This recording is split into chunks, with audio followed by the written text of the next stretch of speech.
Hello, আসসালামু আলাইকুম guys. আশা করি সবাই ভালো আছেন। তো বরাবরের মতো আপনাদের জন্য আরেকটা নতুন ডিজাইন নিয়ে চলেছি। আর এই ডিজাইনটি সংগ্রহ করতে হলে অবশ্যই আমার সাথে যোগাযোগ করতে হবে। আমার সাথে যোগাযোগ করার জন্য এই ভিডিও ডিসক্রিপশন বক্সে আমার হোয়াটসঅ্যাপ ইমো নাম্বার আছে এবং হোয়াটসঅ্যাপ গ্রুপ লিঙ্ক আছে। সেখান থেকে আমার সাথে কন্ট্যাক্ট করে এই ডিজাইনটি আপনারা সংগ্রহ করতে পারেন।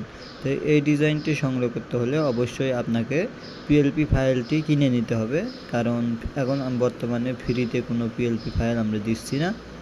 কারণ আমাদের পিএলপি ফাইল ফ্রিতে নেওয়ার পর তারা অনেকেই ব্যবসা করে এবং বিভিন্ন ওয়েবসাইটে দিয়ে তারা বিক্রয় করে। এই জন্য এখন কোনো ডিজাইন আমি ফ্রিতে দিতেছি না। যাদের প্রয়োজন হবে তারা 100 টাকার বিনিময়ে আমার কাছ থেকে কিনে নিতে পারেন। তো এই পিএলপি ফাইলটি কেনার পর আপনারা কিভাবে কাস্টমাইজ করবেন সম্পূর্ণ প্রসেস আপনাদেরকে দেখিয়ে দেব।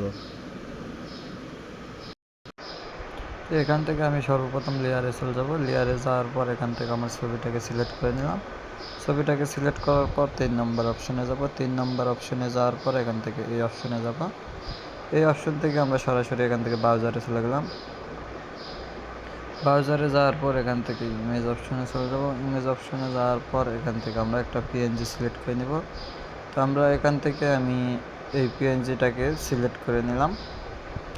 এই পিএনজিটাকে সিলেক্ট করে নেওয়ার পর এই পাশে আমরা ঘুরিয়ে নিলাম। নেওয়ার পর এখান থেকে ওকেতে ক্লিক করলাম। টিক মার্কে ক্লিক করার পর এখান থেকে চলে এসেছে। এখান থেকে আমি একটু ছোট করে নিলাম। ছোট করে নেওয়ার পর এই জায়গায় বসিয়ে দিলাম। বসিয়ে দেওয়ার পর আমাদের কাজটি এখান থেকে শেষ। এরপর আমি এই লেয়ারে ক্লিক করে এখান থেকে আমি আবারও লক করে দেব। লক করে দেওয়ার পর আমি এখান থেকে নাম চেঞ্জ করব। নাম চেঞ্জ করার জন্য আমি লেয়ারে চলে যাব। লেয়ারে যাওয়ার পর নামটি খুঁজে বার করব। নামটি খুঁজে বার করার পর সাইডে যে পেন্সিল আছে এই পেন্সিল অপশনে ক্লিক করব। পেন্সিল অপশনে ক্লিক করার পর এখান থেকে আমি নামটি চেঞ্জ করে দিলাম। দেওয়ার পর ওকেতে ক্লিক করলাম। ওকেতে ক্লিক করার পর নামটি চেঞ্জ হয়ে গেছে। আপনারা চাইলে এরকম করে কাস্টমাইজ করে নিতে পারেন। আর নিচে পদবি দেওয়া আছে, এখান থেকে আপনারা পদবি আপনার যেই পদবি ওই পদবি দিতে পারেন, বা যে এলাকা থেকে আপনারা পোস্টারটা বানাতে চাচ্ছেন সেই এলাকার কিছু লিখে দিবেন, তাহলে হয়ে যাবে। তো আজকের ভিডিও এই পর্যন্তই। সবাই ভালো থাকবেন। আর যাদের পিএলপি ফাইল ঈদুল আজহার উপলক্ষে পিএলপি ফাইল প্রয়োজন তারা আমার সাথে যোগাযোগ করে যে কোনো ধরনের ঈদুল আজহারের পোস্টার ডিজাইন বানিয়ে নিতে পারেন, শুধুমাত্র 100 টাকার বিনিময়ে।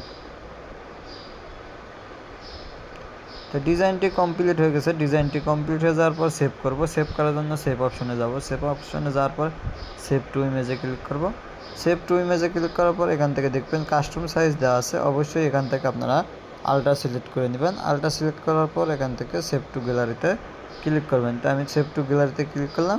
ডিজাইনটি আমার সেভ হয়ে গ্যালারিতে চলে গেছে। আশা করি আপনারা বুঝতে পেরেছেন।